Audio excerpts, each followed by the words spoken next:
Un rincón elegido, un rincón favorito para vosotros. Os gustan mucho estos enigmas literarios que nos propone cada semana nuestro querido Jesús Callejo. ¿Qué tal, Jesús? Buenas noches. Muy buenas noches. Bueno, ¿cuántas veces habremos leído cuentos de Andersen, verdad? Los cuentos de Andersen, efectivamente. Yo creo que qué entrañables, ¿no? Y cuántas veces se están reeditando. Sí. Pues yo creo que son los clásicos, ¿no? Junto con los de los hermanos Grimm o los de Charles Perrault. Sí. Pues son los clásicos. Con la diferencia que tanto los hermanos Grimm como Perrault son cuentos basados en la tradición. Andersen le gustaba más la parte literaria. Él quería recrear más bien sus cuentos con algunos finales, y no todos con finales felices, ¿no? Pero eso tenía mucho que ver con su vida. Hans Christian Andersen. Bueno, pues La Sirenita, ¿no? La Sirenita, claro, la Sirenita, yo creo que gracias a Walt Disney le hizo un gran favor, ¿no? Sí. Porque si era poco conocido, que ya lo era bastante, le ha hecho ya internacional. Pues ¿cuántas veces habrán quitado la nariz de la Sirenita en Copenhague, verdad? Sí, bueno, pues un poco como nos pasa aquí con las Cibeles, ¿no? Y con las manos. Que de vez en cuando se le llevan el brazo. Sí, como es un símbolo, en el fondo, pues van a atacar el símbolo, ¿no? Sí. Pensando, en fin, estos descerebrados, ¿no? Sí. Que van atacando estos monumentos que hacen algo un poco pues en contra de la cultura, que efectivamente lo hacen, pero que en el fondo el mito nunca se va a destruir, ¿no? Porque Andersen, pues eso, es todo un mito literario, un mito entrañable, ¿no? Y que tenía también sus lados oscuros y sus miedos, que son los que vamos a ver. Vamos a celebrar dentro de nada el año Andersen, ¿verdad? Sí. El año que viene, igual que Cervantes, es el gran símbolo de Dinamarca, pero era un hombre lleno y atenazado por los miedos, ¿no? Por los miedos. Era una persona que ese es el aspecto que no conoce demasiadas personas. Se conoce esa parte pública, era una persona muy afable. De hecho hay una película que es El fabuloso Andersen, una película de Charles Vidor interpretada por Danny Kaye, donde precisamente refleja ese lado pues divertido, de amigo de los niños, que le gustaba cantar, que le gustaba bailar, pero bueno, que dentro de sus habilidades la mayor era la de escribir cuentos. Y así es como se va creando un poco su fortuna después de pasarlo muy mal al principio de su vida. Pero claro, en ese momento... ¿De qué época hablamos, Jesús, para nuestros amigos? Sí, nace en 1805, pero se va a cumplir los 200 años. Los 200 años dentro de poco. Y muere en 1875, o sea que tiene una vida, bueno, más o menos longeva, ¿no? Para el siglo XIX, sí. Para el siglo XIX yo creo que no estaba nada mal. Escribe más de 200 relatos. Por eso. Que tuvo una producción literaria yo creo que bastante extensa. ¿Cómo se escribía en el siglo XIX, Jesús? Sí, bueno, es que no daban abasto, es el siglo de oro del relato. Es cierto. Es que caramba, entre los folletines, ¿verdad? Y Julio Verne escribiendo 3 libros por año y Dumas con su asunto del sindicato. Exacto. O sea, es que era lo tocaremos ya. Una producción ingente. Yo no sé, hombre, en el siglo XX mucho más, en el siglo XXI, pero en el siglo XIX es el gran siglo de la literatura. Muchísimo más, mucho más que en el siglo XVIII, por ejemplo. Sí. En el siglo XVIII también teníamos unas lumbreras. Sí. Pero el siglo XVIII, no sé, con eso del siglo de la razón... No, y también la industria, las editoriales, ¿no? Claro. Sí, porque empieza ahí toda la industrialización. Claro. Pero es verdad que en el XIX se da como mucha importancia a la vida cultural. Sí. Y se empieza a valorar algo que no se había valorado entonces, que es al escritor. Al escritor, sí. Sí, es cuando empieza a tener mucha importancia. Los escritores, además, cobran. Las maracas de Machín, muchos de ellos, con lo cual se crea una expectativa alrededor de ellos por su vida excéntrica, por sus locuras, por sus suicidios,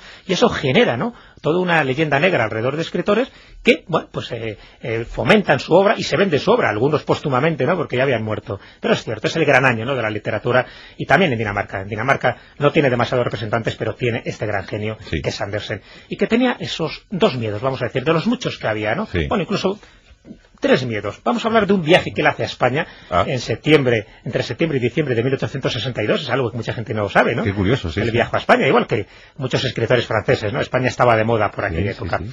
Él tenía por entonces 57 años. Y de dicha visita surgió Viaje por España, un libro precioso. Eso era muy habitual en la época, ¿verdad? Sí, además visita a Cataluña, Valencia, Murcia, Andalucía, estos lugares.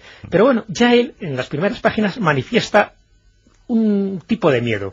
Él tiene miedo, porque él es protestante, tiene miedo a que le persigan como hereje en un país católico. Precisa. Sí, entonces lo cuenta en... Esto en 1862. Sí, en 1862. ¡Qué fama teníamos, qué fama! Y tiene también mucho miedo a algo que se contaba, en fin, y que yo creo que se exageraba también en aquel momento, que era a que le asaltaran los bandoleros.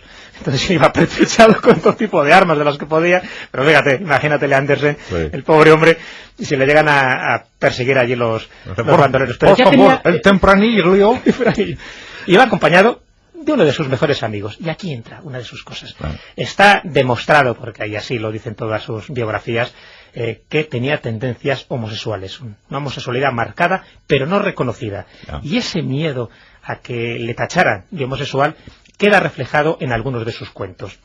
De hecho, uno de los mejores historiadores de la literatura, que es Hans Mayer, en su Historia maldita de la literatura, dice que, por ejemplo, en obras como El patito feo o en El traje nuevo del emperador, este último, por cierto, inspirado en un sueño, o sea que también tenía esa inspiración onírica Andersen, bueno, pues estos dos cuentos reflejan y simbolizan sus frustraciones y su miedo al escándalo. Entonces, leyendo entre líneas estos dos relatos, entre otros, ahí se está demostrando una cierta homosexualidad que él no quiso nunca reconocer. Pero qué curioso, era un seductor de mujeres, pero siempre mujeres que estaban comprometidas, que estaban casadas, para que no hubiera riesgos. Retos un poco imposibles. Exactamente, esa es un poco la visión, ¿no? Por eso... O sea, tenía una mente dual, era bisexual sin reconocerlo. Claro, pero con las mujeres, y eso lo confesó una vez a su médico, dice que los devaneos que él tuvo con diversas mujeres eran pura fachada, ya digo, esto se lo confesó a su médico. Por eso las pequeñas relaciones que tuvo con Jelly Nin, por ejemplo, con una cantante de ópera sueca muy conocida en el momento, o de Liz Collins, que era la hija de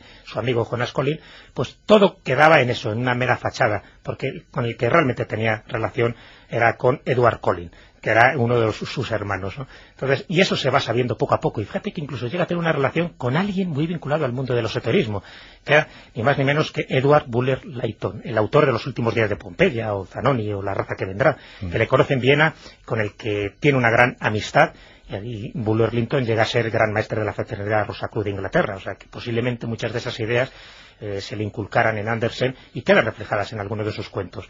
Bueno, pero eso no son todos los miedos. ¿Sabes cuál era el mayor pánico que tenía Andersen? A ver. Ser enterrado vivo. Tremendo esto. Sí, ser enterrado vivo. Y llevaba un papelito en el bolsillo, ¿no? Porque, claro, le aterraba esa idea. Se ve que había conocido algún caso muy allegado a él. Es que lo sabía raudales. Lo sabía, sí. Sobre todo eran terroríficos, ¿no? Cuando alguna vez se sumaba un cadáver y se veían esas... marcas en el ataúd. Exacto.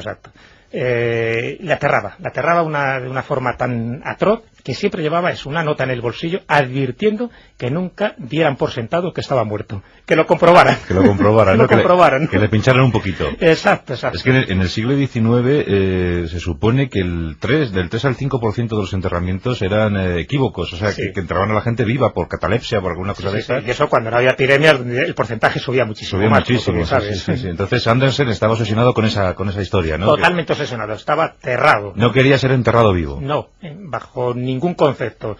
Y de hecho, cuando él muere el 4 de agosto de 1875, tras un penoso cáncer de hígado, que muere a las afueras de Copenhague, en una casa rural que tenía en Melchior, se cercioran sus familiares de que estaba bien muerto. Era por lo menos como su última voluntad. Cuando le entierran, se sabe perfectamente que estaba muerto. Bueno, son los enigmas fascinantes que nos ofrece Jesús Callejo y de cosas que nos enteramos, y leyendo su libro mucho más.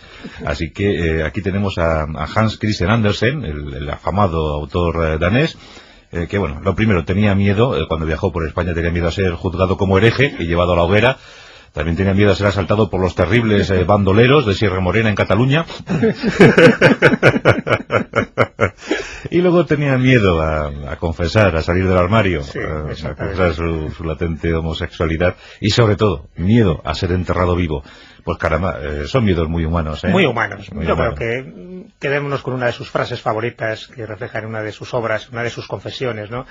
Que comentaba que la vida es la más maravillosa de las aventuras. Yo creo que él vivió plenamente, vivió conforme a sus creencias, conforme a sus miedos, y lo que es más importante, nos dejó una obra maravillosa. Así es. Bueno, pues toma, te voy a dar una edición de La Sirenita. Sí. Además es una segunda edición del siglo XIX. No está mal. La primera me la voy a quedar yo. Está muy cotizada. Sí. Pues esta de La Sirenita para ti. Para mí esta del Patito Feo, que también me gusta mucho. Venga, después la intercambiamos.